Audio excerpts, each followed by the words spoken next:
लोकसभा निवडणुकीच्या तोंडावर कोकणात उद्योगमंत्री नारायण राणे आणि राष्ट्रवादीचे आमदार दीपक केसरकर यांच्यातला संघर्ष पेटलेला आहे। निलेश राणेंविरोधात लोकसभेची निवडणूक लढवणार असल्याचं केसरकर यांनी जाहीर केलंय। तर केसरकरांनी निवडणूक लढवून दाखवावी, त्यांचं डिपॉझिट जप्त करू असं आव्हान नारायण राणे यांनी दिलंय।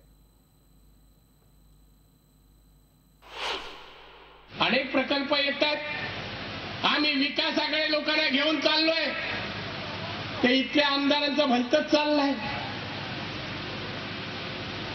रोज प्रेस कॉन्फरन्स घेतात, असे पत्रकार असतील, खासदार केलं उभा राहणारा डिपॉझिट वाचव आणि मग बघूया। नारायण राणेंचा तो काळ आता संपलेला आहे।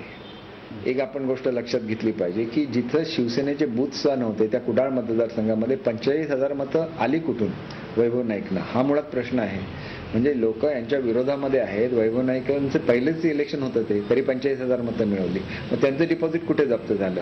उलट ज्या मतदारसंघामध्ये हे 27,000 मतांनी निवडून आले त्याच मतदारसंघामध्ये जिल्हा परिषदेची तुम्ही बेरीज करा अधिक नगरपालिकेची, म्हणजे यांच्या संपूर्ण मतदारसंघाची बेरीज झाली। याच्यामध्ये 1500 मायनस आहेत तेच मुळात पडण्याच्या, म्हणून ते चालले कुडाळवरून कणकवलीला, आणि ते कोणाचं काय डिपॉझिट जप्त करणार?